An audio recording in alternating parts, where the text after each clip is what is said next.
With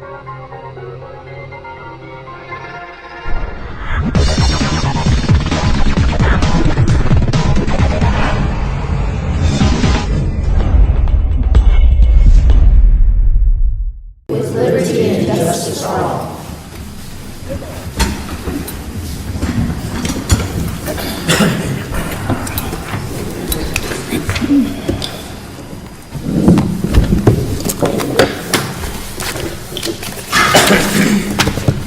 Well, good evening. I'd like to welcome you all to this evening's City Council meeting. It's always nice to see citizens show up.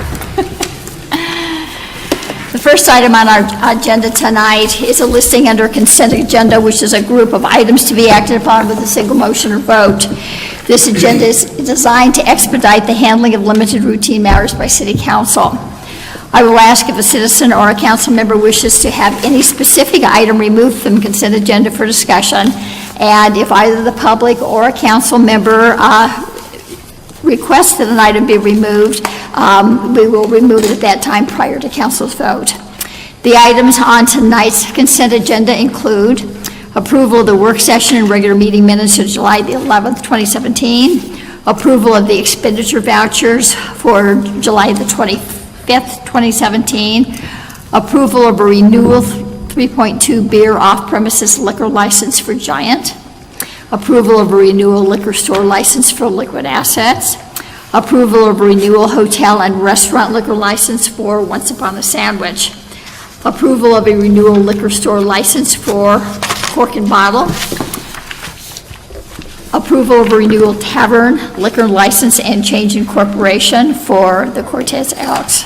Sounds like all we have in town are liquor stores. Anyway, are there any items on the consent agenda that anybody would like to see removed? Honorable Mayor, under Section B, the approval of the expenditure vouchers, on page 9 of your packet at the very top, there's an expenditure sponsorship to Four Corners for Life. That is a local nonprofit that I have partnered with. We are putting on a comedy festival, so I would recuse myself from voting for approval on that particular expenditure because I am intimately involved in that venture at this point in time. Okay. So I'll step up. Yes, that's fine.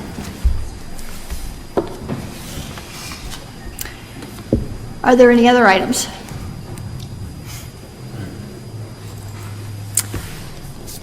Okay, at this time, may I have a motion? I make a motion to accept the consent agenda as presented with the extra expenditures of $340,056.62.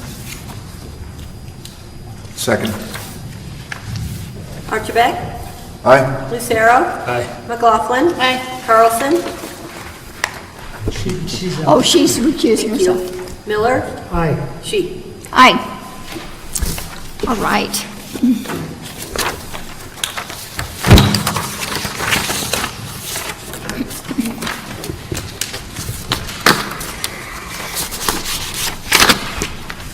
At this time, we have no presentations. At the beginning and the ending, and near the end of each of our council meetings, we have an opportunity for citizens to participate and address the council. I understand that a number of you are here pertaining to the golf course access.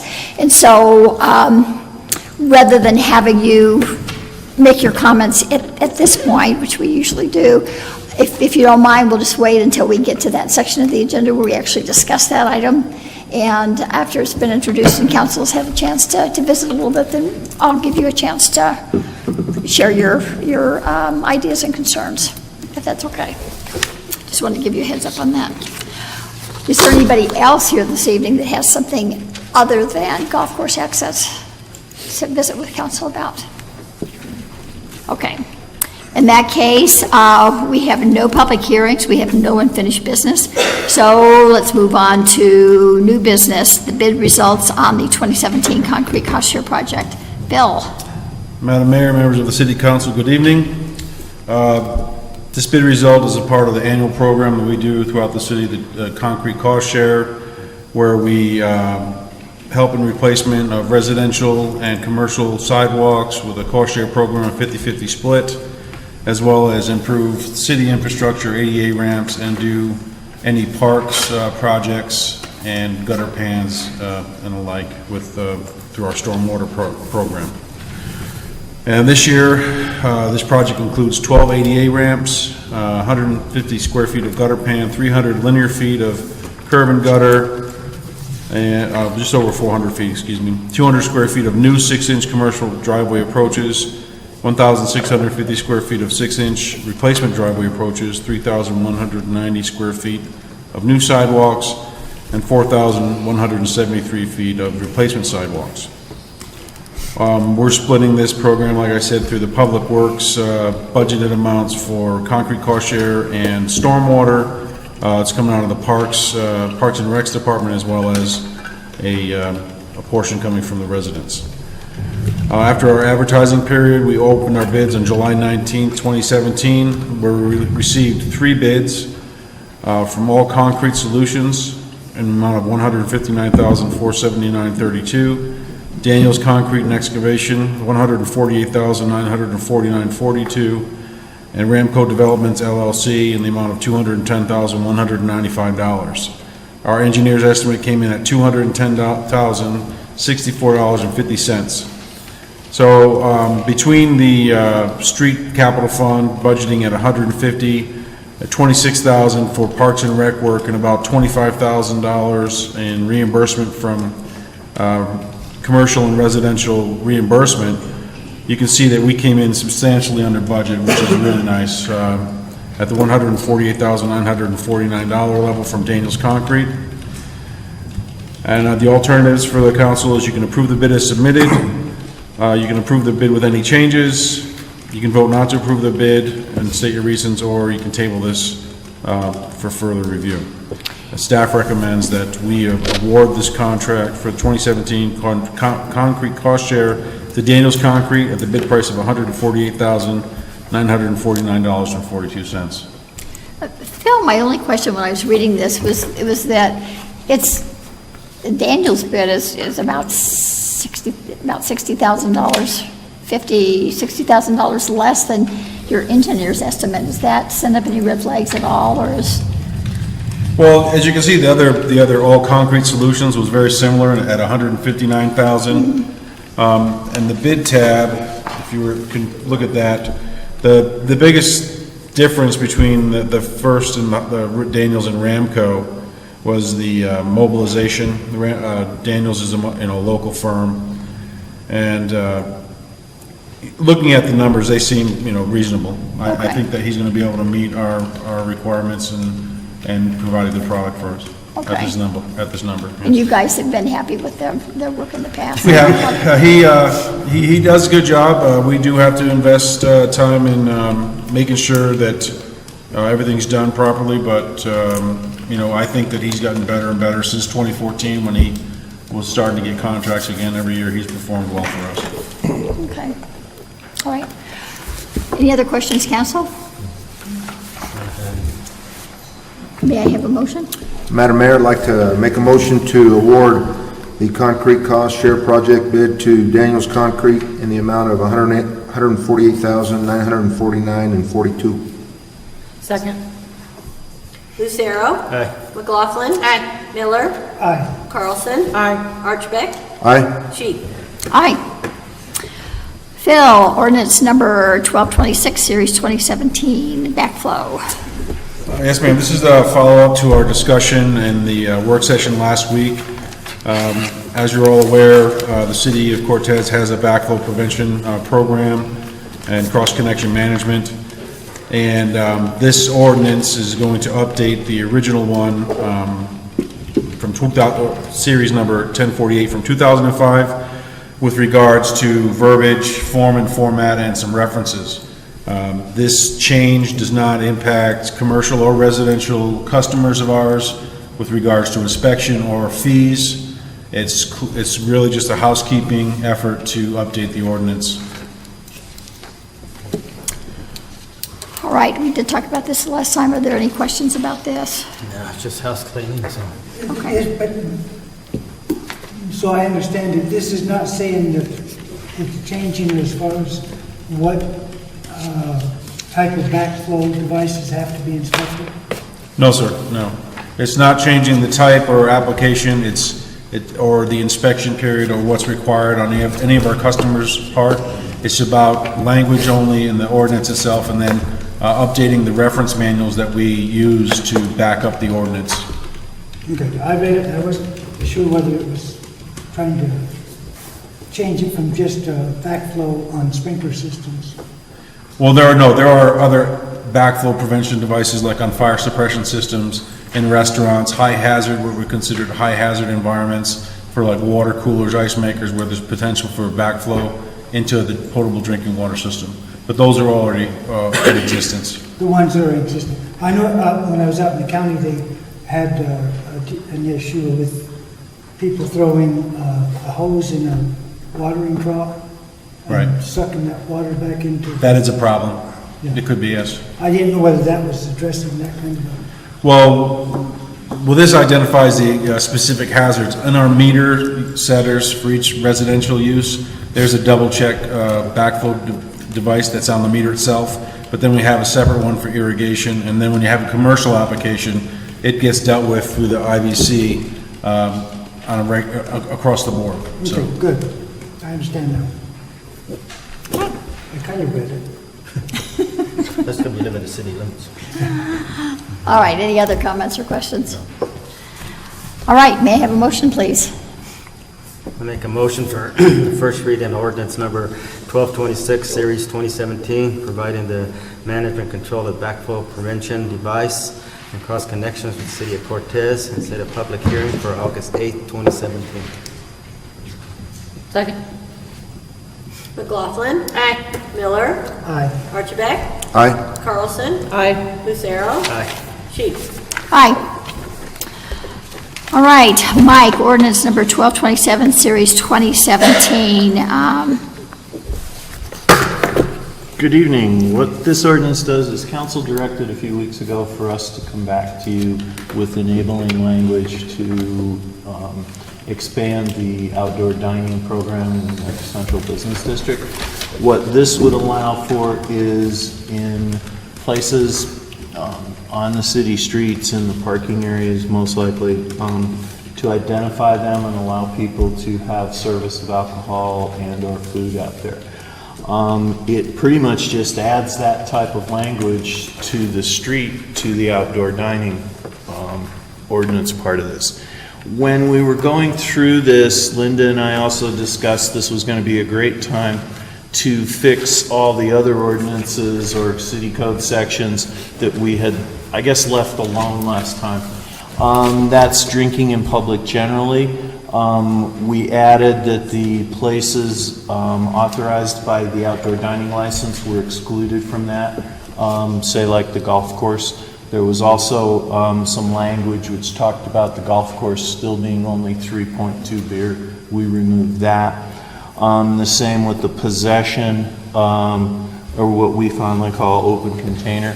We made it so that complies now with all the different, we have several different things where we authorize consumption of alcohol in the parks and in the, on the golf course again as well.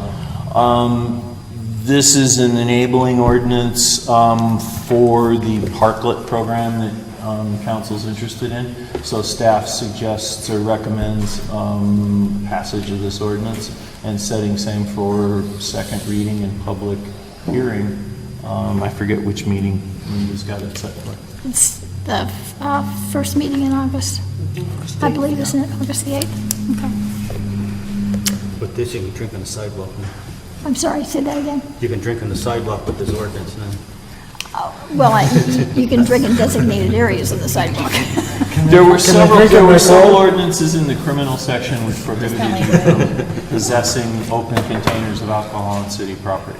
And so what we've done is to amend them, so just like for the events you have in the park, we don't normally allow alcohol in the park, but if you have what you call a special use permit, we do. So that's where we are. Okay. Are there any other questions? Then can I have a motion to approve this ordinance and set for a public hearing on August the 8th? Make a motion to, for the first read on ordinance 1227, Series 2017, approving the amendment of Cortez City Code Section 4-6, Open Dining Central Business District, Cortez City Code Section 8-1, alcohol beverage, drinking in public, generic City of Cortez, Section 8-2, set the open container of liquor, wine, and with wine beverages, and set a public hearing for August 8th, 2017. Second. Carlson. Aye. Miller. Aye. Archbeck. Aye. McLaughlin. Lucero. Aye. Sheets. Aye. All right, resolution number 15, series 2017, the waiver for the bridge. Shane? Thank you, Your Honor. City Council heard a presentation from the Bridge Emergency Shelter at your last workshop. After hearing their presentation, Council agreed to consider waiving $20,000 from building permit and water tap fees that would be collected as part of that construction. In order for you to really consider this, staff thought the best approach is to just do a resolution. That way we can track it easily, and it also gives good reasons why council elected to do that kind of a waiver. Just in case there's another agency in a few years that wanted it, you can kind of say, well, these are the reasons that existed when we did that, don't exist here now. If council does adopt this resolution, we'll send a letter, which was their request. We'll send a letter to the state agency letting them know that we're part of their funding.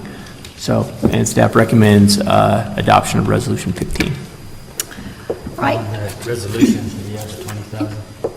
Well, I think we talk about Section 1, because the plus or minus is, it is broken down where it's coming out of. Part of the, I guess, unknown is we're estimating that the plan review and building permit fees will be $11,700. Obviously, we don't have plans yet, so, they're going to go up or down a little bit, which is why we just said, $11,700 more or less. We know the site plan review is $500, and we know the water tap that remains. So I guess I just want direction from council. I mean, if it ends up being $11,800 for that, or are we just okay just still waiving that and doing the same amount, or do we just want to say at no point shall this exceed $20,000? I think the language covers it, though, the way you wrote it, because you said 100% of the plan estimated to be at. Yeah. So, I mean, if it's, seriously in excess, I think that's an issue, but if it's $100, I think that would cover it the way it's Yeah. written. Yeah, I do too. Okay. Okay, so this language is in here so that gives us a little bit of wiggle room if it goes a little bit over. That's right. Or if it's a little bit less, if it's it ends up being $11,500. I mean, I think we're just saying we're going to waive 100% of these, and it's more or less going to be this amount. Okay. And then we're really specific with the site plan review fees and with the amount of water tap that's being waived. All right. Any other questions? May I have a motion? Madam Mayor, I'd like to make a motion to adopt Resolution number 15, Series 2017, a resolution providing a waiver of building permit fees and a partial waiver of plant investment fees for the construction of the Bridge Emergency Shelter. Second. Miller. Aye. Archbeck. Aye. Lucero. Aye. McLaughlin. Aye. Carlson. Aye. Sheets. Aye. All right, resolution number 16, series 2017, implementing an annual discount for city facilities to volunteers. Shane?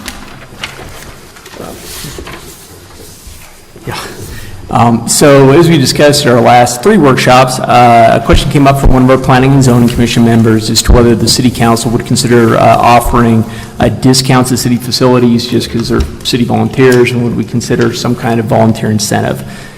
So including our youth positions, the city has the possibility of 46 volunteers that could benefit from any discount offered. Currently we have 16 members with pass at the rec center, 5 more with punch passes, 5 members with golf passes, presumably our golf advisory board, and then 0 members with passes to the outdoor pool. Council determined at the last workshop that the majority of you were comfortable considering an annual certificate, probably $75, that we could just offer annually to anybody who had been on a city board, commission, or committee. And this pass would apply towards the rec center, outdoor pool, or the golf course.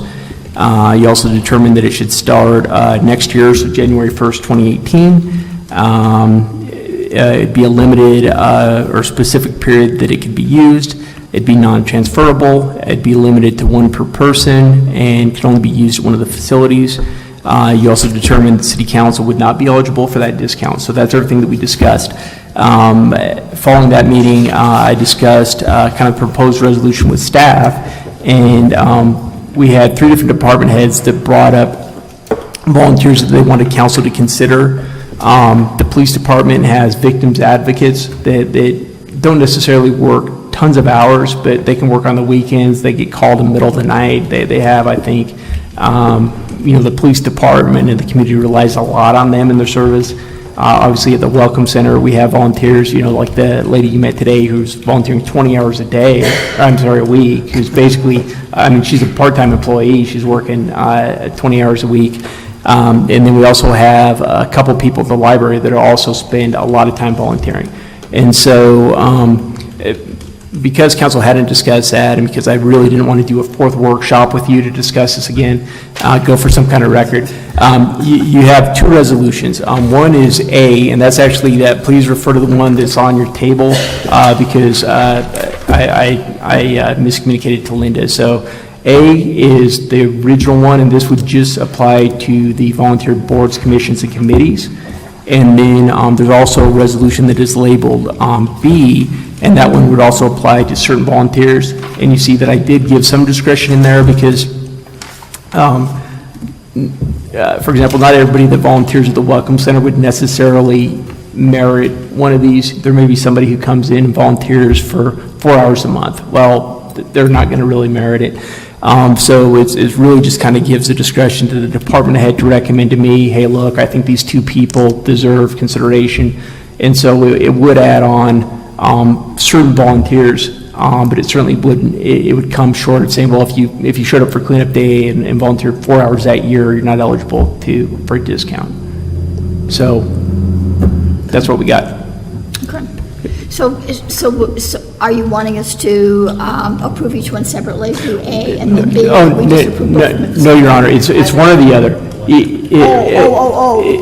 If council's supportive of adding certain volunteers in, then just approve the resolution that's subtitled B, and then that'll be the one that you signed this evening. Or if you just want to limit it to boards, commissions, and committees, as you previously discussed, then it's first reading. Okay. All right, so are there any questions, council? You understand if you choose A, you're limiting it just to people that are serving on boards or formal committees. If you choose document B, you're opening it up and allowing some department head discretion on providing some additional volunteers to be included in this.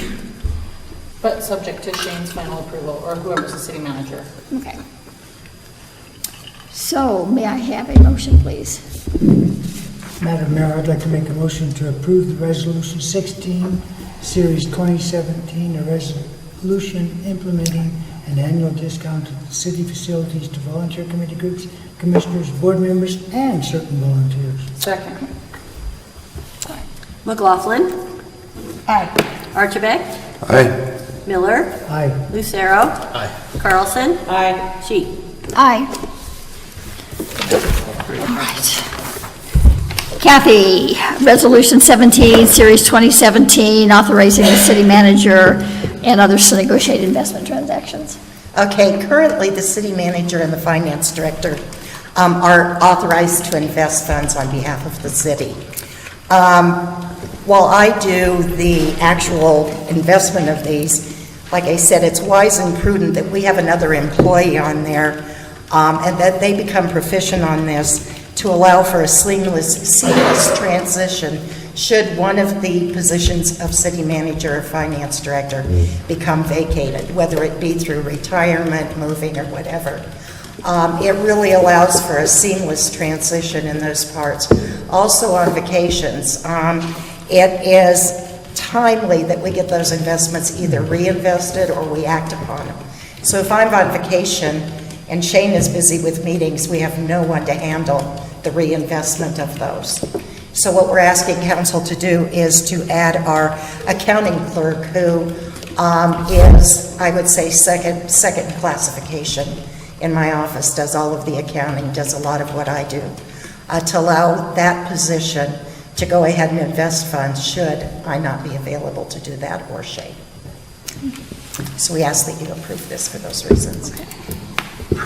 Any questions? Well, you can invest that to the Orley Foundation.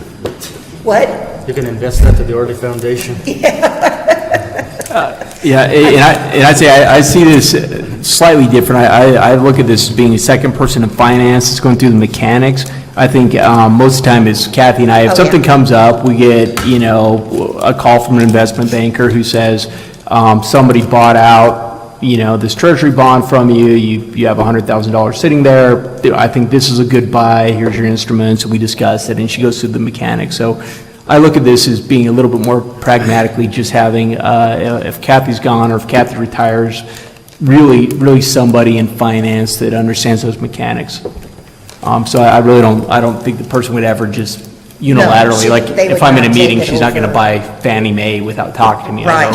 Well, and if it goes wrong, it's still your fault. Yeah, well, we know that's true, so. We're really trying to get some of this stuff, at least in our department, basically because within the next 2 years, I obviously will be retiring. So we're trying to get some of this stuff so that we can provide for our office to continue operating without everybody feeling it in the end. And that's what we're trying to do. So as these things come up, we will go ahead and approach council to add another person as they come up. We're not going to do them all at once. Okay. If there are no other questions or comments, may I have a motion? I make a motion to approve Resolution 17, Series 2017, authorizing the city manager, finance director, and now county clerk to negotiate investments, transactions, and wire transfers for the city of Cortez, city in the town of Colorado. I second. Lucero. Aye. McLaughlin. Aye. Carlson. Aye. Archibek. Aye. Miller. Aye. Sheik. Aye.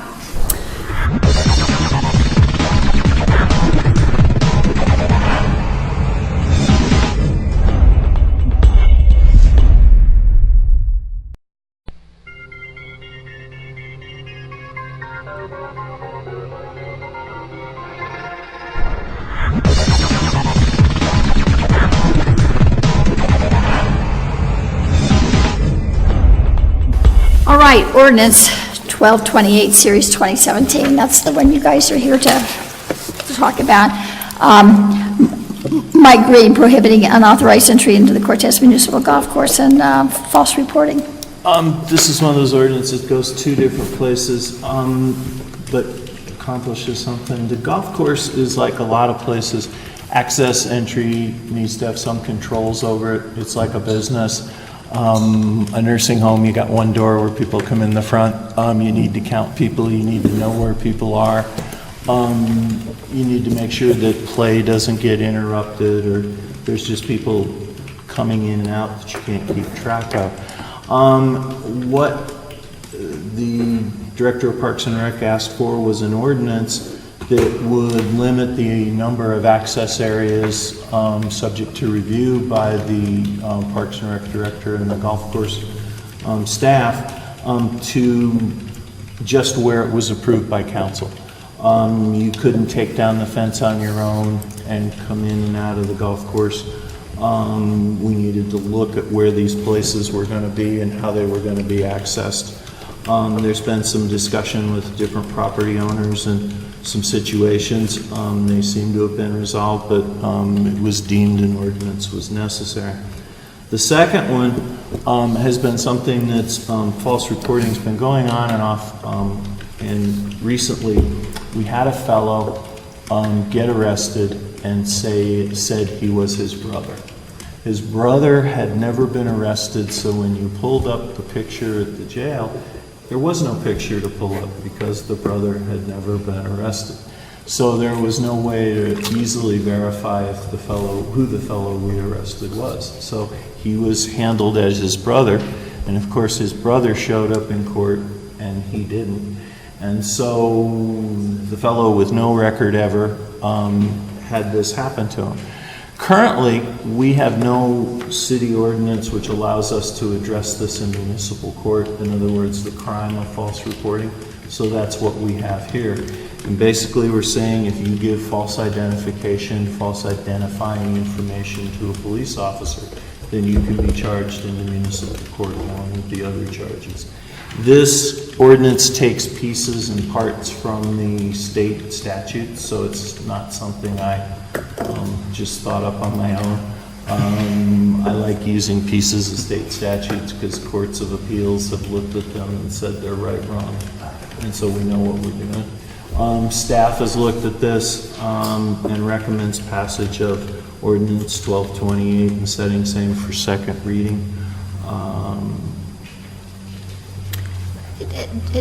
Just out of curiosity for myself, Mike, are people going to the golf course and giving somebody else's name? No, Is that this the is reason why? this is totally separate. Okay, we're just kind of It has to do piggybacking with, them.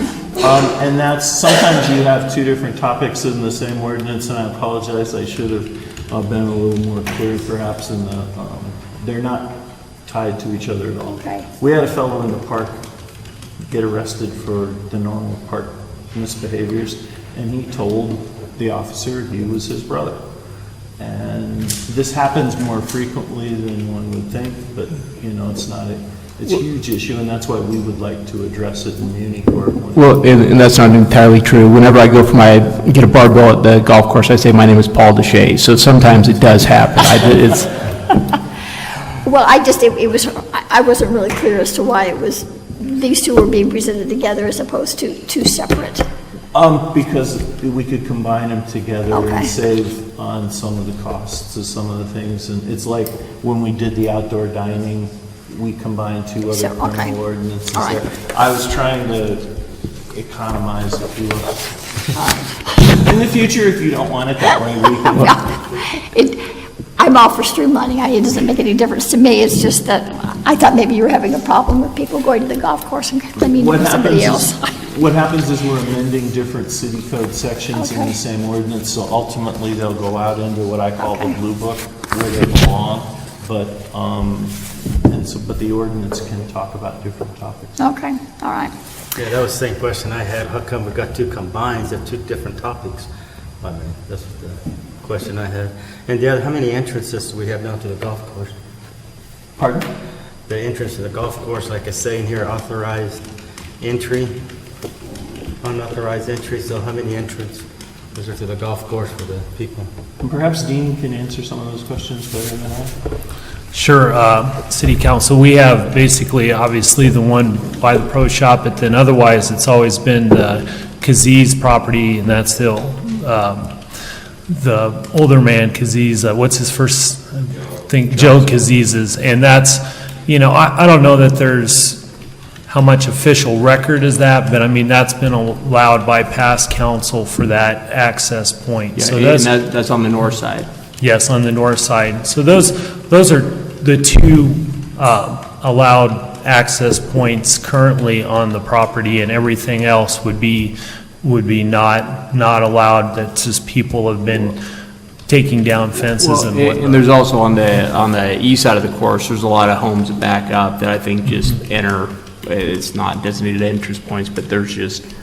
Yeah, because I thought we were working on the advisory board, or somebody was working on the entrance on the east side. What happened to that one?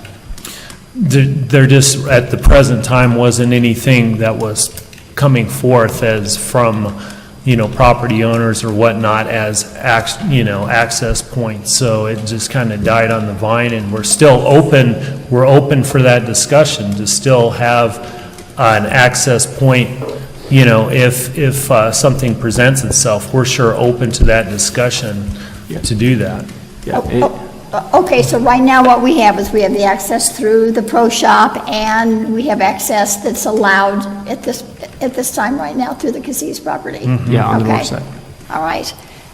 And I can tell you guys are, so if you would state your name and your address and share your concerns. Thank you. Mayor Sheik, members of the council. I am one of these people on the golf course. You need to give us your name and your address. My name is Joyce Humiston, and I feel like I have to lean down. Okay. My address is 2145 Golf Course Lane. And I am one of these people on the golf course. There's been meetings. There was one meeting last year that all the neighbors were called to about, I think it was about 1 year from now. And we were told that they would meet with us again. We've never had another. Who called the meeting? I believe it was Dean Palmquist and the Golf Course Association. Advisory board. Advisory board. Okay. And we've been told that we were going to get a letter from them. We've never gotten anything.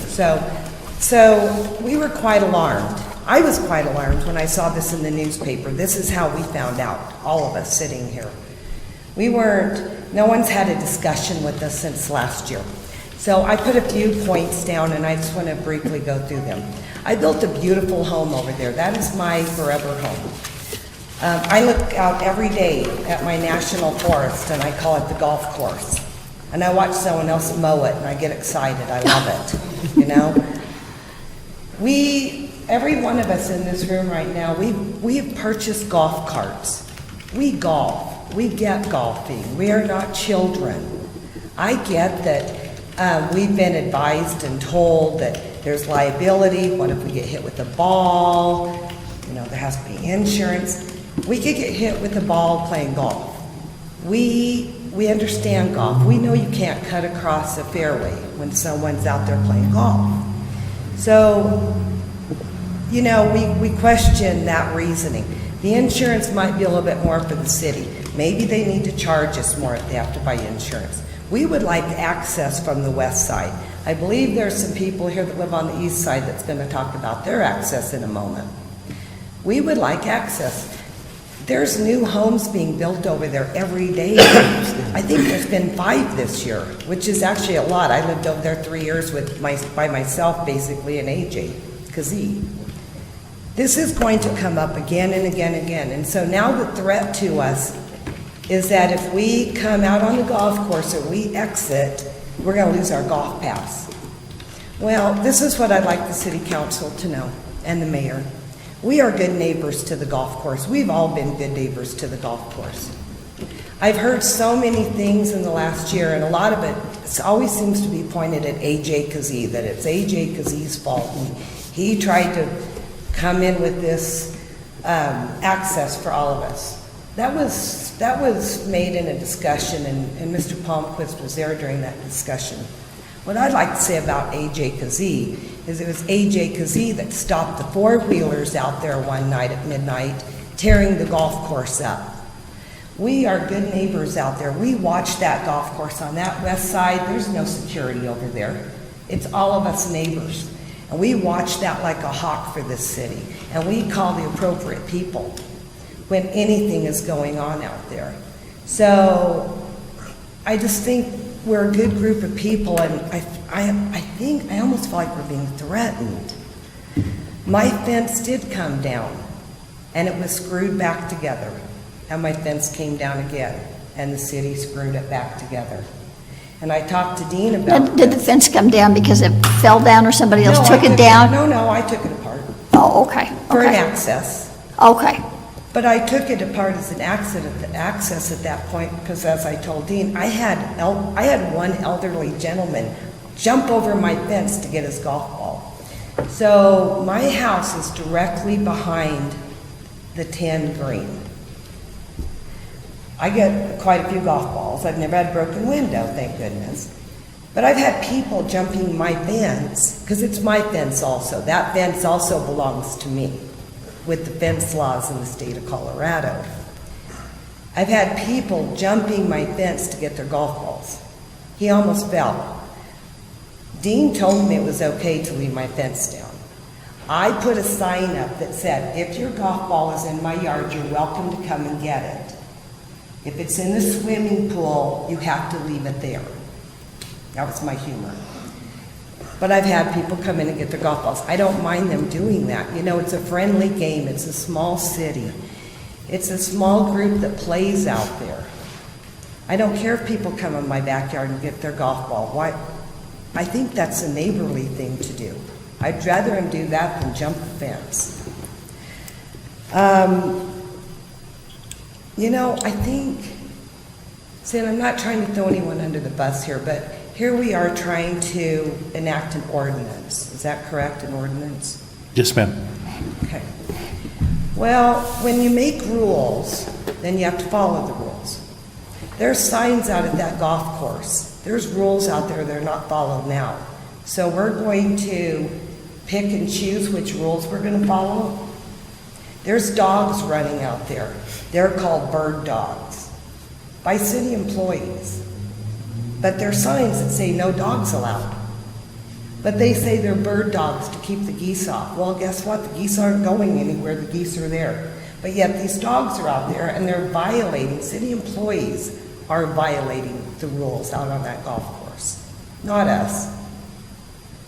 So I guess I'm asking all of you this.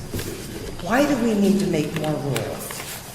Why do we have to do another ordinance? Why can we not all sit down and figure this out? It cannot be that difficult to figure out an access for the people who live on the west side. We built these homes. We built it on the golf course for a reason, because we play golf.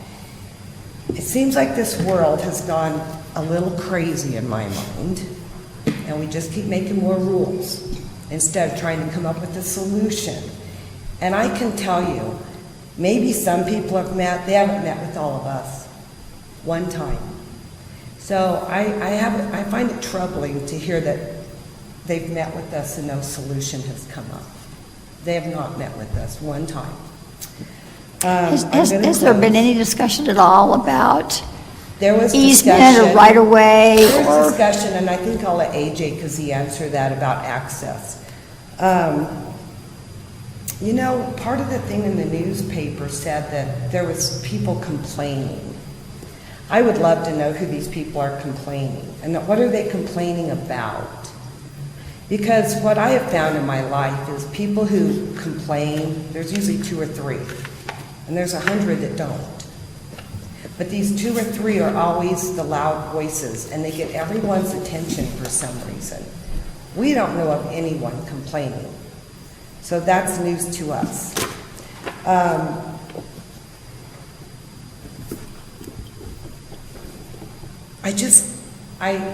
picturing, do I have to put a no trespassing sign up on my fence to keep golfers out from getting their golf balls? Is that what it's going to come down to now? On the fence issue? It makes no sense. It's rude and it's not neighborly. Is it, let me ask a question of Dean or Shane. Is the issue here not wanting anybody to allow, not wanting any of the neighbors to allow golfers who need to come in and get their balls access to that property? No, or is it, what we're talking about is simply, that's how you choose to get into the golf course is by coming in through the back We would way? like access on the west side. Rather than, And Joyce, you're on the east side. Yeah. Oh, east I'm side. sorry, thank you. I never said, by the way, I tell you, Mike Green, we have 2 entrances to the nursing home. Only knew about the one. But anyways, actually, we have 4. We would like access to the golf course. We asked for this last year. I even offered up some of my property to make an access. And there's already service roads that people are accessing that are employees. There's a lot of people, you guys, that this is bigger. So I think I'm going to stop because there's some other people who want to talk. But I don't want to put a no trespassing sign up on my fence like our neighbor did that says, I will shoot you. I'm not sure, Joyce, that the issue is It is. Part of the ordinance in here says, if you tear the fence down, if you take the fence apart, you could lose your golf pass. I can tell you, Mayor Sheep, my fence is down. Dean Palmquist finally said it was okay. I put my sign up that they could come in and get golf balls. Have I ever entered in and out of that with my golf cart? Yes, I have. I will not lie to you. Okay, so I think maybe that's the issue, is that It it's is not the being issue, but used it's just also to... the fence. Okay. So we would like access, and I would like to leave my fence down at least to let people walk in the yard and get their golf ball before someone breaks a leg out there. Okay. I think All right. AJ could probably elaborate a little bit more about this easement from his point of view. Hi, I'm AJ Kazee. 1995 Golf Course Lane is my address, and I've been living out there for about 5 years. Total property 40. That's where my parents grew up, or where I grew up. I got a letter from Kenny Torres about the fill dirt I dumped in the detention. I don't know if everybody's familiar with that. Anyways, I was deeded a lot to the south of me.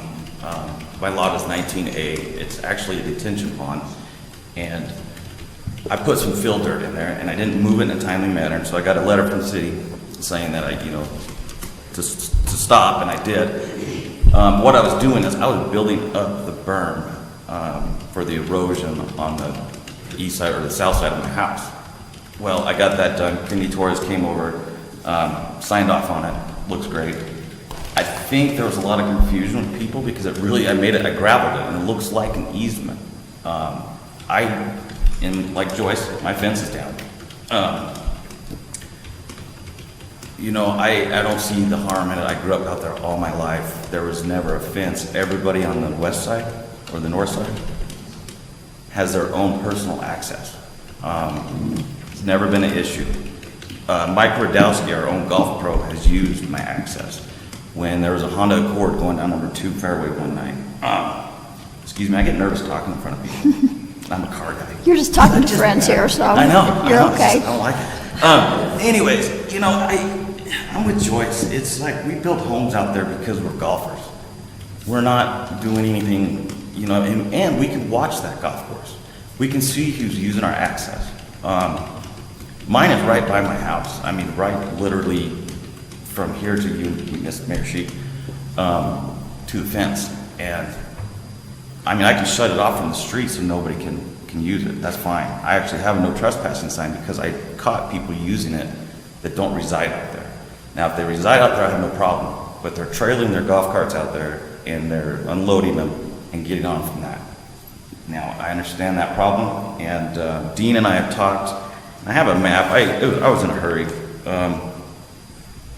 I would be more than willing to deed an easement to the city with this little detention area. And the way Kenny Torres told me, we can build up the berms as long as we don't change the capacity. And you take it down to the original ground. As long as it's to the original ground and the capacity doesn't change, you can build those berms up. Now, what Dean and I met out there and we talked about, I'd be more than willing to just deed that over to the city. Or if we could get together and we can fund our own construction. It cost me probably about $2,000 to build my side up, to make it to where, it got to the point where I could hardly put my lawnmower around to the back. So, granted, yeah, it looked like I just built the highway, but no, I didn't. It's really just for my home. But I do access the golf course right there. I'm not gonna lie to you. It's right there. I just find it silly for us to have to go all the way around to my parents. He was probably talking to you 40 years ago if you guys were still here. But, that's a long ways. A golf cart, that's not very fun if it's windy and raining and these monsoons come in. Just to get home when I can see the grass right there. Another issue is we go out onto a utility road. The people on number 12, stuff like that have argued before about an easement, they're going out directly onto the golf course. So I can understand that where they've been denied access. This is a utility road where they use it all day long, during play, at night. I've seen, like Joyce said, there's been four-wheelers. I've seen a Honda Accord flying down the number 2 fairway. I've called Mike, and Mike will come over in the middle of the night, and he asked me if we can go through the fence. Well, is your fence down? I said, yes. He's even borrowed flashlights that I've gone missing forever. But yeah, it's just plain and simple. I don't think we need to make rules and laws about it. I think we need to sit down and come up with a solution and go about it that way instead of, threatening to pull our past. I've lived out there for 40 years, and that's kind of insulting that this would come up. I understand, both sides there. You don't want people out there, unauthorized golfers. But, where we're at and where our houses are built, we're right on the golf course. No difference in the people on the north side there, where my folks live, all the way down to, it used to be T-Box Liquors. They all have access. I believe if this fence wasn't there to begin with, we wouldn't be having this conversation, because my parents didn't have a fence. They built theirs. And so, to me, I think before this development, it was fenced for the golf course in the city. But now that it is a development, like my father did 40 years ago, when he did that whole development in the Fairway Estates, I just think that we would be having this conversation. This silly fence wasn't there, but we are. So with that, I'd like to meet with Dean again and kind of go over what I've done. I don't think you've been out there since the last time you went out there. And maybe we can come up with a solution and I can show you and go from there. Yeah, AJ, I would love to meet with the neighborhood again, just to try to come up with an access. I mean, it's still a goal to want to try to do on that east side. Okay.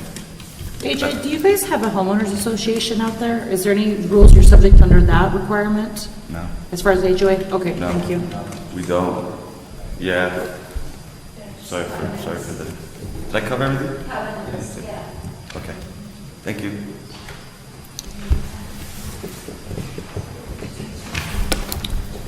Madam Mayor, council members, I'm Bill Lewis. I live at 1827 Golf Course Lane. First, I'd like to address the issue of the false reporting. I really think that's misleading having this enclosed in this, so I would highly recommend why there's a cost savings put to this, that this be amended and that be separated. I'll make it brief because many of the issues have been mentioned, but just for the point of clarification, we did meet about a year ago. We had over 20 homeowners. We had great discussion. There was discussion about individuals wanting their own access from their property, comparing people with their access that live on the east side on the west side compared to the new development on the east side. Make a long story short there, I think it was agreed upon that, we would be very comfortable just having one access there. And I just want to correct Dean, because I think he was incorrect in the statement when he said nothing was brought forth. I felt when I left that meeting that there were many options brought forth. I know Joyce Humiston offered a right-of-way on her property. As A.J. Kazee mentioned, he offered a right-of-way. So I left that meeting feeling very positive that, there were options. What really disturbed me was haven't heard word since that meeting over a year ago, and here we are with ordinance 1228 having the first reading. And I was fortunate enough to have close neighbors contact me and let my wife and I know that we need to be here to address this. And I think if more of us knew that, you would see more homeowners here. So I think many options have been put forth. We would like to work with the city and come with some kind of resolution where we have access on the east side. So, just to be sure that I'm understanding what you're saying here, is that at the meeting a year ago, you all pretty much agreed that you would be happy with a single access on that part of the course, and that there are several of you that would be willing to give the city an easement a permanent easement in order to do that. That's correct. Okay. Paul? So I'm Paul DeHaze. I own 2623 Fairway Drive, so I'm on the west side. I'm actually right next to AJ's dad's house. So I have the townhouses there. We have an easement there, as does every house down that side. I have a bridge that's built across what used to be the dike there. So that's always been an easement there. Now, maybe it was never officially done 40 years ago. So at that was a surprise to me that now I'm being told that is not an access point, as is none of my neighbors, the Aikens, the Lovitz, anybody that's down there. Every one of us has access onto the course from right there and has always had it. So that kind of concerns me that all of a sudden that officially is not an access point. No, it's I mean, incorrect. because you said it was at Cassis and that was it, or the clubhouse. So all those are access points that have been granted as far as I knew. And again, I echo what everybody else has said. We're not children out there. We know when to come onto a golf course and when not to come on. And as AJ said, we're going down between holes 10 and 14 on a service road that carts, maintenance are going up and down all the time. I guess I don't see the issue why that is why we've turned this into such a big deal. I mean, I would understand if we had carts driving across fairways and just helter-skelter, but it's not. The people that use that come in and go right down a service road that's being used for a lot of different things too, and that seems like a good reason to do it. So I guess as far as the east side access, I mean, I agree there should be an access point there, but on the west side, I think if what I'm hearing is none of those are legal access, you're going to have a lot of homeowners that are going to disagree with that based on what's been there since the course is in place. Yeah, I think that was misstated, Paul. Okay. We're not talking about the west side at all. Okay, well, I mean, that was brought up there were no access points there, so I just want to make sure that's not part of it too, but Right, I think I think the historical use on the west side isn't in question. Go ahead. Okay. Well, and I think we just need to find a solution to this. As everybody has said, we counted tonight, there are 13 more lots probably that are still for sale on the golf course side that are going to be houses out there someday. And I guarantee you, people that are buying houses on golf courses expect to have access. Every other golf course in the country has figured out how to give people access. So this just seems a little heavy-handed to go right to this point on this ordinance. So that's just my opinions on it. There's a couple things I think need to be cleared up. The first one is, for some reason in the city charter, and this surprised me, only city council can make rules and regulations for the Parks and Rec Department. It was interesting when I read that. The golf course is part of the Parks and Rec Department. It is a municipal golf course, meaning it's for all the citizens in Cortez.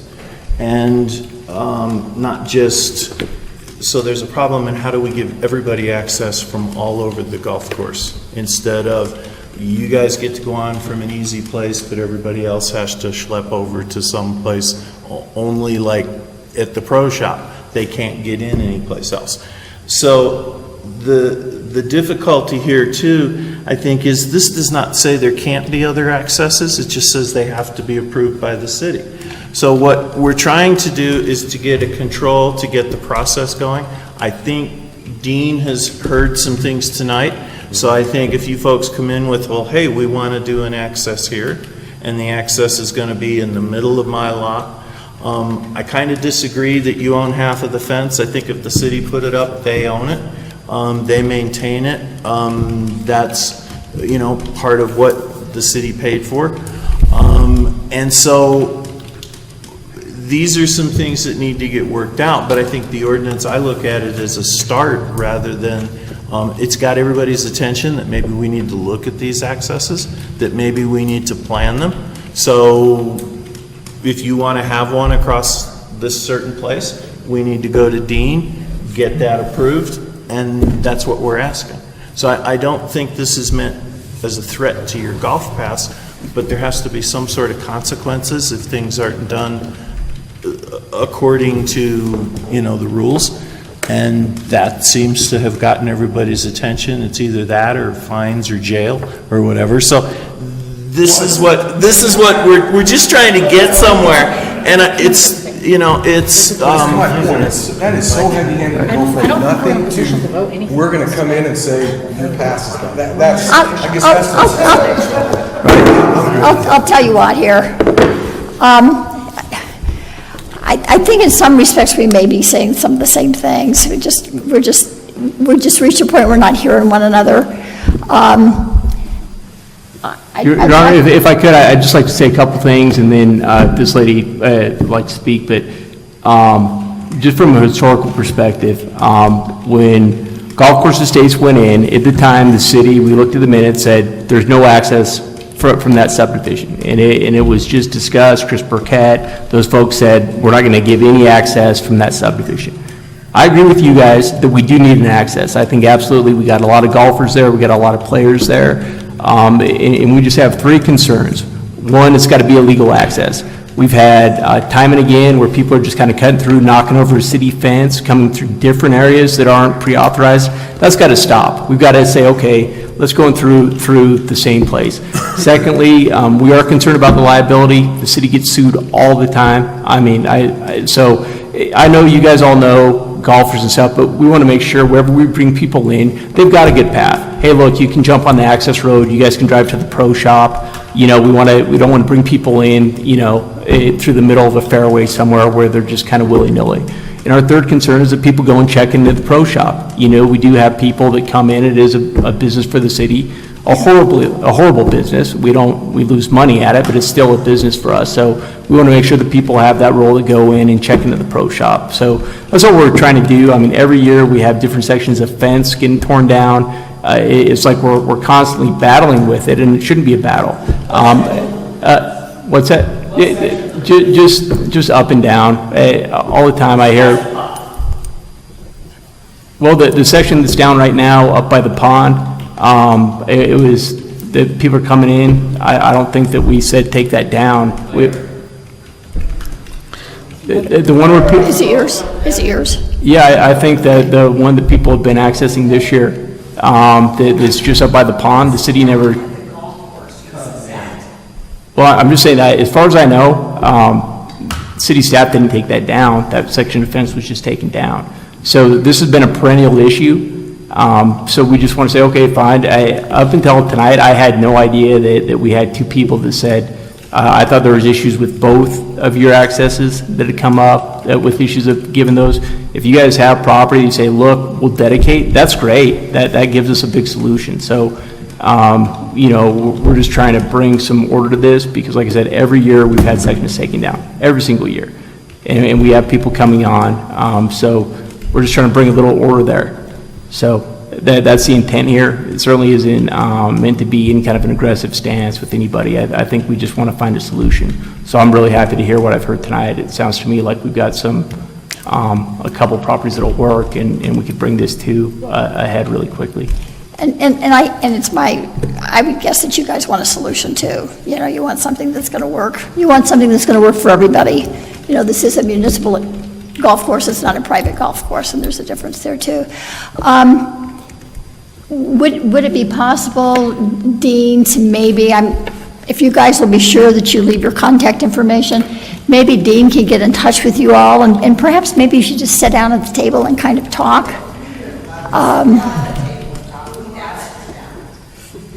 So, like I said, I think in some respects, maybe we're just talking past one another here a little bit, because it sounds to me like most of you understand that we can't have access 50 jillion different places, and some of you have already volunteered to provide easement, permanent easement on your property, so that's a good part of the battle too, right there. So, do you have something to add? My name is Tina Lewis. I live at 1827 Golf Course Lane, and I just want to echo what everyone said tonight. I agree with everything, and you know, same as Joyce. I love that golf course. I moved from Mancos, where I lived for 32 years, just so I could build a house and live on the golf course. I respect it. I love it. I wouldn't do anything ever to hurt that golf course. And I guess I would like some clarification, because I've heard about the homes on the west side of the golf course. There's at least 10 or 12 homes that have direct access onto the golf course. So we want one access on the east side. I guess I'm confused as to why all those people have accesses. I think it was just, if they came in as a subdivision today, we would probably say if we give them access, we need to go down to one access. We're not going to allow everybody to just kind of come on wherever. So that's just been kind of the historical development on the west side. I think when the east side subdivision came in, the city looked at it at that time and said, no, we're not going to allow any access there. So again, I agree with you. I think we should absolutely have an access on the east side. I just want it delineated. So those people that's just going to be let slide? So that's just going to be overlooked? I mean, I'm confused, I guess. Well, they've got historical access. I don't think we're talking about restricting that now. Okay, well, it doesn't seem fair to me that one side of the golf course, the same golf course, and there's going to be an ordinance passed that we can't have access, yet on the west side, every single home there has their own access. Doesn't seem fair to me. Well, all right, the ordinance doesn't say that you can't have access. The ordinance says that the people who access illegally. Right.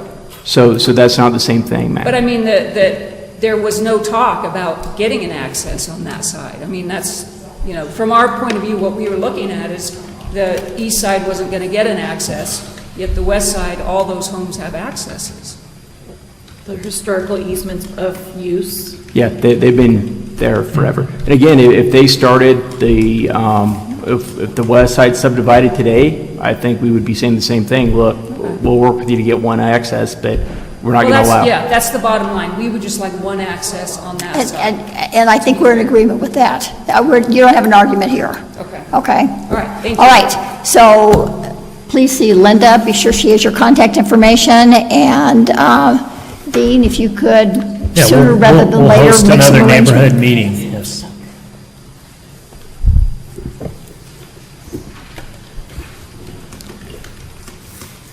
My name is Ryan Maley. I live at 1689 Golf Course Lane. And basically everything that has been said, and it's been beaten to death.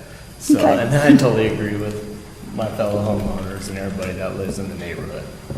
To address something from a liability issue that Mr. Hale brought up, basically every homeowner's insurance policy, I've been in insurance for over a decade now, selling homeowners policies. You can add a golf cart endorsement to any policy. It's actually called endorsement, HO28. Any golf cart that goes over 25 miles per hour, we could be our homeowner's insurance from the liability standpoint, we can be responsible for it. If the city wants to require some kind of liability or some kind of proof of insurance from us homeowners to have this endorsement, that's fine. So we could provide proof of insurance that if we do something wrong or if we're liable for something, that it can come back onto our home liability insurance and not the city first. So that's one thing I want to address to you from an insurance standpoint, because I know that to be fact. And as far as just everything else, as Mr. Dean has pointed out, the only letter we ever received was last year. The only thing we ever talked about was last year. Nothing has ever been discussed until I got a phone call today saying that, I might lose my rights for access to the golf course. And I pay money for a pass to just have my golf cart out there. I think it's $300 and something a year just to use my own cart on the golf course. So basically everything else I have in my notes has been covered. Insurance standpoints, we can get that settled out. I know that for a matter of fact. And to make sure the person that owns the golf cart could be liable first and the city second. And everybody knows you can get hit by a golf ball on the golf course. I mean, if I grew up there. I've been golfing there since I was 12 years old. It's been my dream to build a home out there, and I finally achieved that goal. More likely teeing off on 6 or 5 and getting hit with a golf ball than you do driving down a service road to the pro shop. None of this makes sense as far as your liability or anything else you're talking about. Does not make sense whatsoever. So I think it'd be very productive to have all the homeowners sit down like we did last year, but nothing happened. And I'm wondering why all of a sudden now we have an ordinance, nothing happens after a meeting, and then all of a sudden we get an ordinance telling us what we can and cannot do. We pay a lot of money to build houses out there. Building permit cost me over $9,000 because of the use tax fee or something else, just so you don't have to go to voters to raise taxes. But anyways, that's a whole different subject. But I think this subject has been beat to the ground, everything has been covered. I would request that no vote be made on this ordinance at this time and needs further discussion. And that all the homeowners should be at least given the opportunity, a letter like you sent last year, which I respect. That was respectful. This is not. So we need to build off that foundation. Let's move forward. We're all good people. We're not crazy. You guys have better things to do than worry about golf course access. God, come on. You guys have better things to do. Okay, So, well, thank you. we appreciate you coming this evening and sharing your concerns, and the city will be in touch with you and see if you can't sit down and fix this. Okay, thank you. Thank you for coming. And Your Honor, I think that Mr. Maley, actually his last recommendation was what I was about to say, which is I think to just, again, I would tell you that my impression is there was better communication going on with you folks. I've learned tonight that there was not, so my apologies. I thought we'd had some better contact with you, so I apologize. This is certainly wasn't meant to come across as heavy-handed as I think you folks have received it. Was not our intent. But I think we got everybody's attention. I think we've got some good suggestions tonight. So I'd suggest that, Your Honor, that we right now strike section 19.6, 1 through 4. We still do the first reading and send the false reporting section of this ordinance on for second reading. But right now we can just pull that section. We can go through these conversations. I think in the end, even if we, after we've addressed this and we have a legal access, I think something that looks like this is going to still come back to council, because I think we're going to still come to a point of saying we don't want illegal access onto the golf course. We don't want people just knocking down our fence and coming on wherever. So I think that something that looks like this ordinance is going to still be presented to council. Sure. But it'd be nice if we could do that after we have a legal access here and folks understand that it would not impact what they're doing. And you can understand that as well. Okay, all right. Because that protects you. That protects you too, so. I would recommend just to table the whole thing till. I agree. I till feel it gets like- rewrote and whatever, and I still think it should be separate. Well, is your point to go ahead, to go ahead I was and- surprised too, that I didn't hear nothing about I thought we were working on the east side for an entrance. I was surprised on that side too. Can I address just a couple items that with Joyce's offer, she had an offer for her easement through her property, and so, but part of it, there was an electrical box that did not allow total easement through her property, so then we needed to work with the adjoining property owner, which is an investment group, and they were wanting some collateral, a couple passes, something for that access, and so it became cumbersome on that there was strings attached, like with the neighboring property that Joyce, and Joyce was great to work with to have an access, but the neighboring investment group was not as willing to work with us for a free access. And then also with AJ's property, they're in going back and talking to the planning department and other parts of the city, there was potential development costs that may had to come up on crosswalk and some other things that were maybe associated with that easement. And so then there began to be costs associated with those accesses.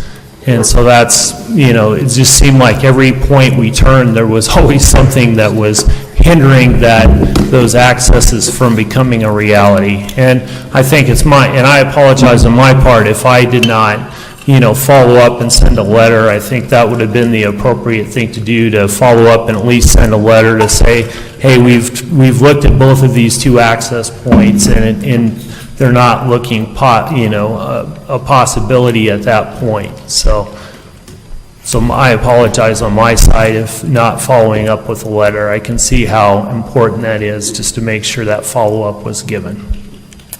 Well, we've all learned something tonight. Hopefully you have a better understanding of what the city's perspective is on this, and I can assure you, I think I can speak for the council when I say that we certainly have a better perspective of where you're coming from too. So city staff will be in touch with you to see what we can come up with. Shane, just to clarify, so we're going to kind of table the golf course access part of it, but we're going to go ahead and continue to have a... I'd like to table the whole thing myself. Well, I think what Shane suggested was essentially amending the ordinance to just read the false reporting part and take out everything that had to do with the golf course. Right. And I think that would be that's an appropriate way to proceed. The two don't really have anything to do with each other. So we can do that, we can separate them You can out? do the second one. The second one's in a whole different section in the city code. And I've learned something that y'all don't want things combined, so we'll have separate ordinances for everything then. Is that okay with you, Orly, to do it that way? I would just table the whole thing till everything I see it written again with the two different versions, but I'd like to see the golf course entrance settled before we approve the golf part. That's me, that's just my opinion. I agree with Orly. I'd like to see both groups come to a conclusion, a solution where they feel good about, that the city feels good and the homeowners feel good. You know, because I think that's what this is all about, personally. Yep. I really have to compliment you guys for coming and sharing your concerns. Too many times what happens is that people don't do that. Yeah, so. Glad you came. All right, thank you so much. Karen, we need to still make a motion on something. Well, So, can I make a motion to table the ordinance? Yeah, that's what I made a Yes. motion a while ago to table. I made a motion to table this thing till. Okay, and Miller seconds? I second. Okay, Lucero? Aye. Miller? Aye. Carlson? Aye. Archibald? Aye. McLaughlin? Aye. Sheep? Aye. Thank you.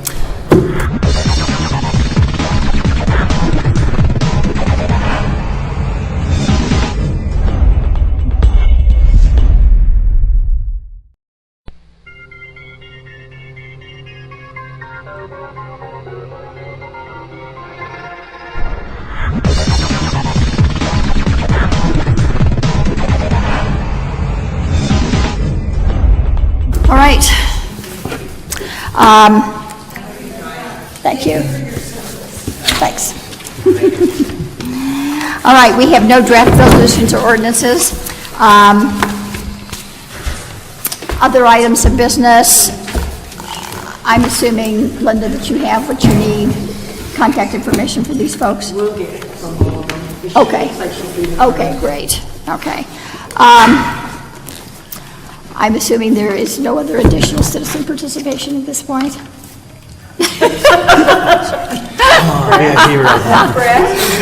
Take it for the team. Okay, we don't have a city attorney's report. Shane? Yes, Your Honor, I just remind council, tomorrow we are going to have our fourth and final public outreach meeting for the medians, 8 o'clock at the Sunflower Theater.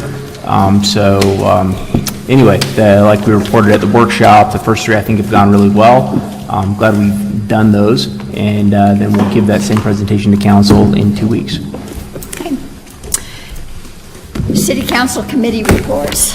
Yes, Madam Mayor, we had a Parks and Rec meeting on July 17th, and items of discussion were, Dean informed us that there was a sign put up on Lebanon Road that you can read from both directions about the gear and the Carpenter area.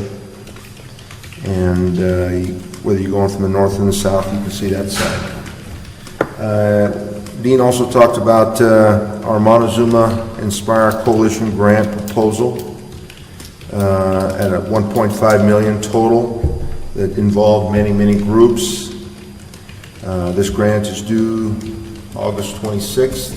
Or actually, it got submitted today, July 26th. And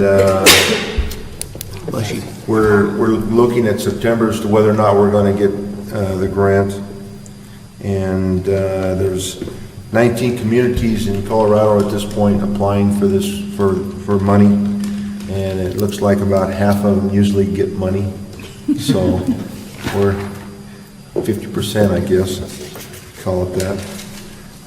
Bike racks have been ordered for Wild Edge, Cliff Rose, Moose and More, and one other one was FB Organics. FB Organics, yes. And our Centennial bathrooms are open if you want to go use the bathrooms. Too expensive, too expensive. The hotel's open. We need a quarter box. You put a quarter in and the door opens. I mean, really, for $200,000 bathrooms, we ought to break a bottle of Dom Perignon over the threshold. During 4th of July. Sweet.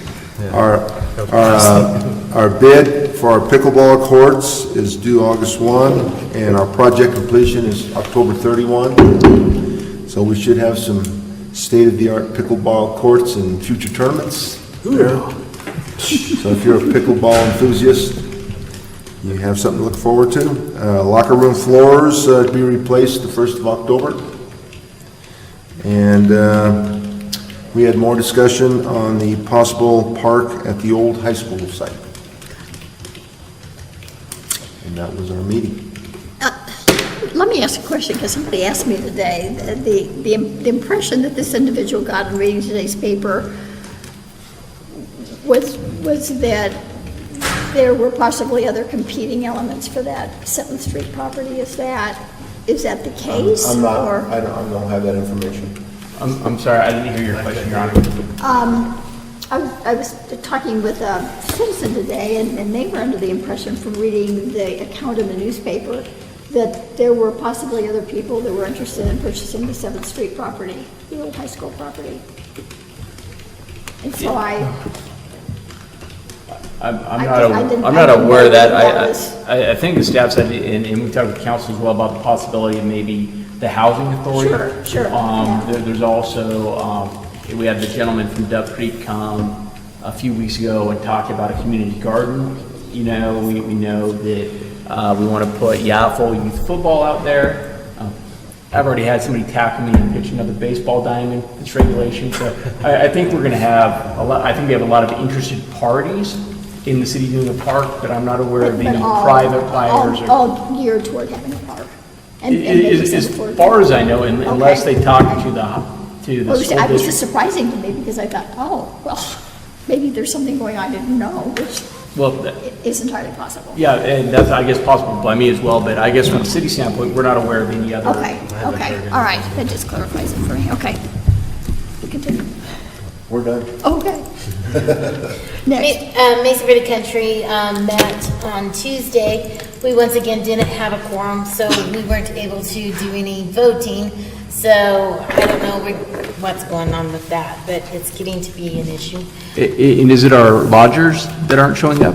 It's multiple of council, lodgers, etc. You might have to move to a quarter. Well, yeah, and it's really hard because it's that Tuesday at 2, and I run my own business, and I have court appointments and things like that, and so it's difficult for me to make all of them when they have them. Right. Because Well, I wonder if we could then, at least from the city standpoint, maybe consider, we have, 3 members, maybe we do 1 alternate. And then if we have somebody who can't show up, we have an alternate council member that can, or are we just doing 3 council members now? We don't have a staff on there anymore? We have 3 council members now. Okay. So that would be one option.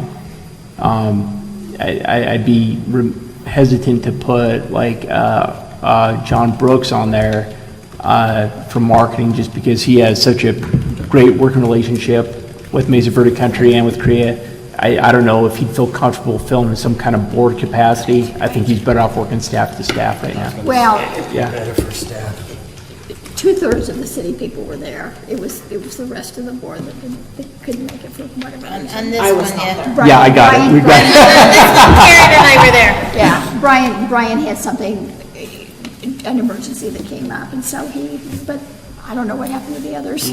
Okay, We well- would probably have to ask them if we can have an alternate, because you got to go by their rules, not our rules. No, I think the city could appoint, we appoint 3 people, I think we just appoint, I think Well, in it's the best to bylaws, wait it says one 2 time. council members or 3 council members and/or a city staff. yeah. member, So I is think what if the we bylaws said, state. if we said, these are our 3 appointed members, and here's 1 alternate, they can vote, and council says this is who we're sending, I mean, we are 3/5 of the board. I think we can get that I passed. think they might have to do their own resolution to authorize that to happen. I don't I think that's the way it reads now. Didn't we get that changed?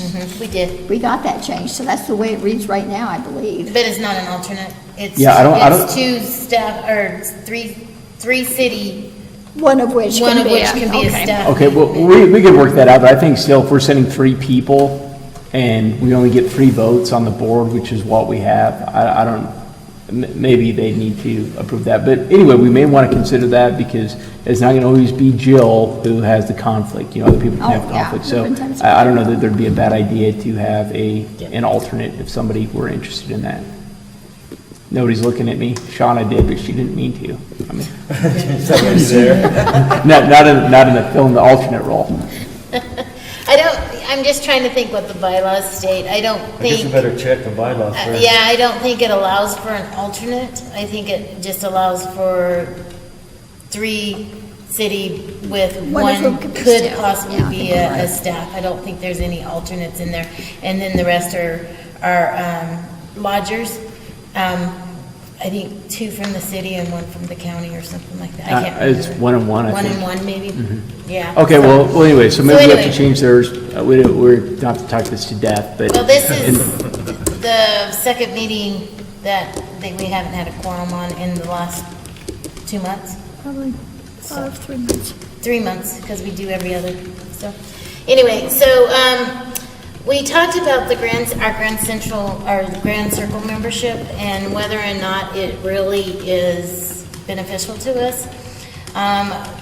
We pay $5,000 a year for that membership, and we've got 1,000 leads, is it, off of that membership.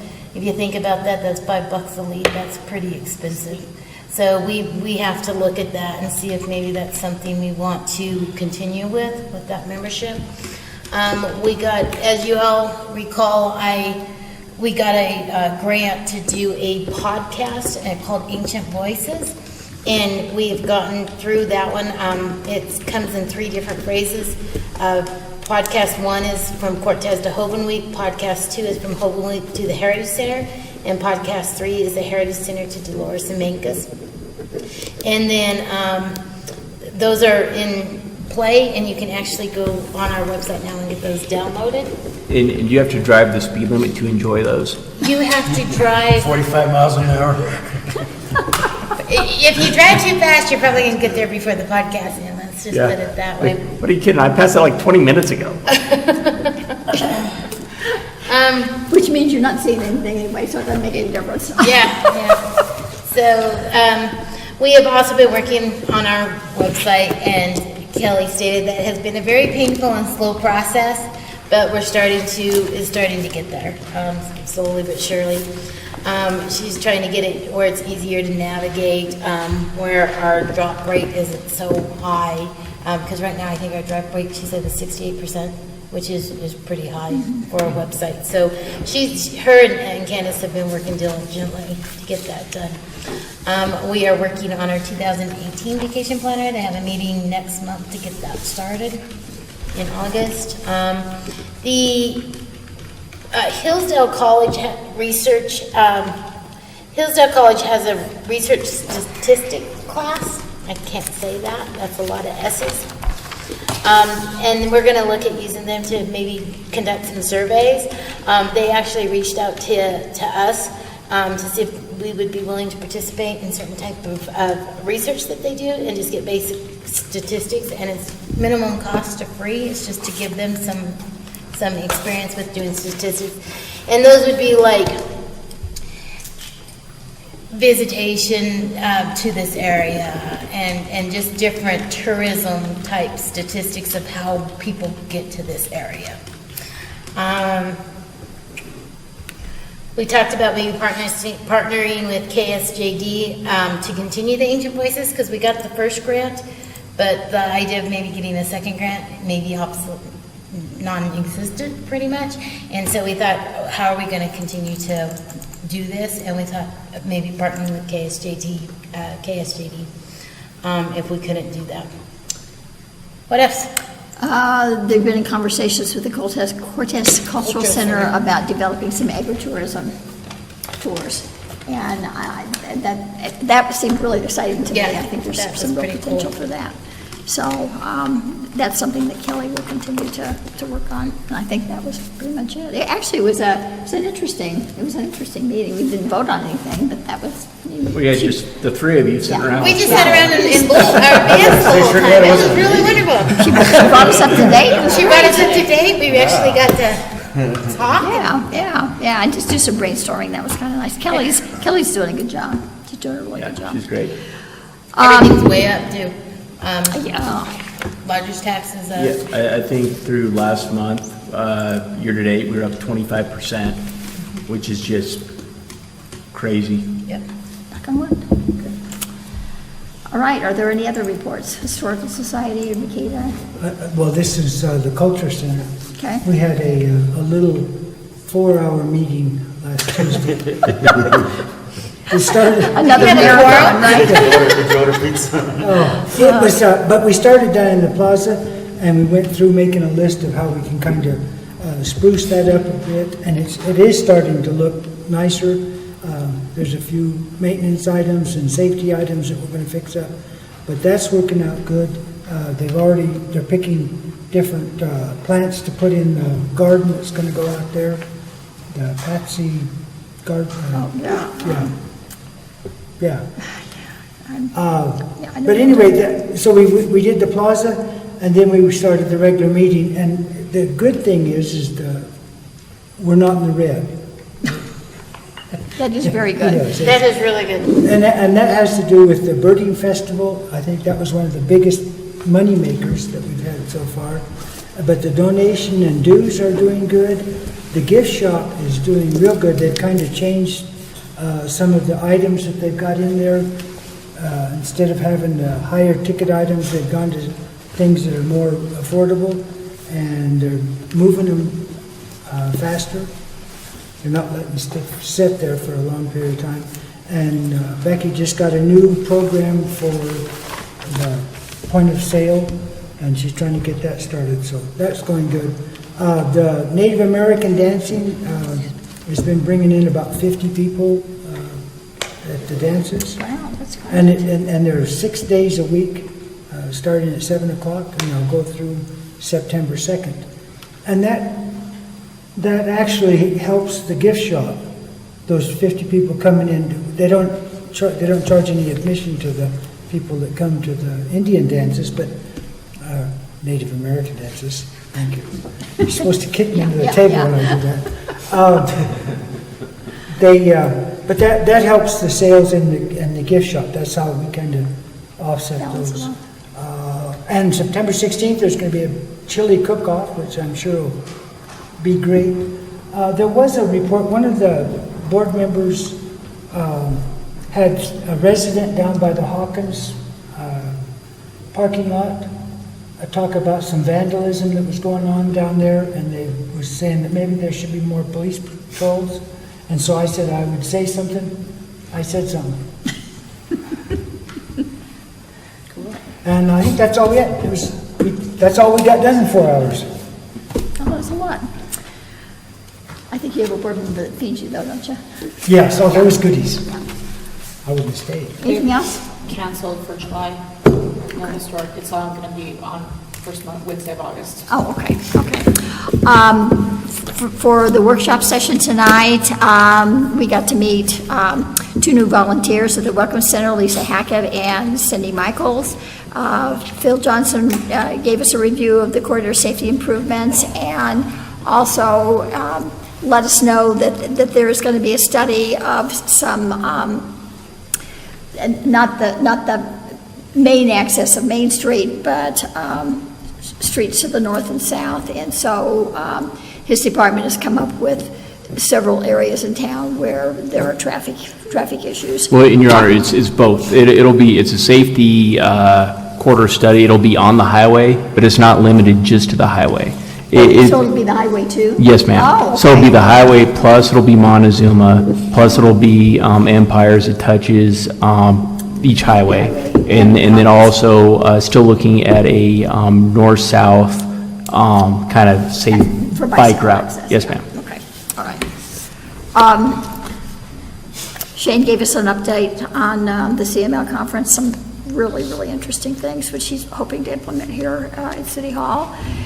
He also shared information on the Best and Brightest internship program and suggested that this might be a good time, now that we actually have some space to accommodate an additional body, that this might be a good time for us to consider working with DOLA and providing an opportunity for a possible internship here in the city.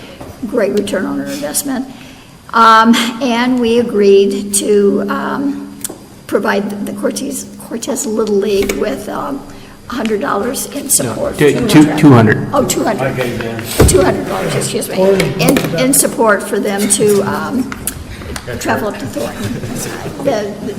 The young man that submitted the letter did an outstanding job. And I think that's all I have. Does anybody else have anything for the good of the city? I would just like to invite all of you to our comedy festival.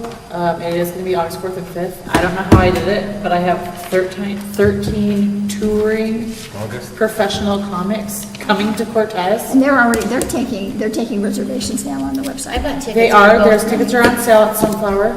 Desiree Henderson has them. There is different shows both nights. It's $25 for one or $40 for both, but it's completely different shows. So if you come to both, you're going to get surprised each night. And our goal, which we're extremely close to, thank you for the donation, we are hoping to donate 100% of our proceeds to Four Corners for Life, which is a suicide prevention nonprofit under Onward. And so I just reached out to people through Facebook and was like, hey, do you want to come to a comedy show? And they were like, sure. So I have people coming from Utah, Arizona, Colorado, and New Mexico. We'd love to see you there. I got tickets for both nights, so Yay. I'm coming just to see you. And it is not an all ages show. It is 21 and up. 21 and up. Okay. Love to have you there. In your honor, I'm sorry, on the same note, I should have mentioned during my update. City, because we're a sponsor, we get tickets to this for both nights. And so John came up with a great suggestion, which is we're going to offer 2 tickets to any city employee, council member. But what you do is every can of food you donate, and this food is going to all go to the Good Samaritan Center. So every can of food you donate, you get a ticket, and there's no limit. So if you want to come in with 500, it just can't be expired. And really no cream corn. I'm going to put that out there. And we'll draw. And so we're going to do one only for city employees and one for the public, for anybody. One contest. So it'll be 2 tickets for Saturday and 2 tickets for Friday, 2 tickets for Saturday. So the city employees could win like maybe the Friday night ones. That's fine. I just need to know so I can let Desiree know, but that's great. I will Yeah, get in touch and with so we're going to do that, and we're going to do the same thing for the balloon festival that's coming up. So we're going to give away 2 adults and 1 balloon, and 2 adults and another balloon, and we're doing the same thing with the raffle. So we thought it'd maybe be a cool way to do a local fundraiser.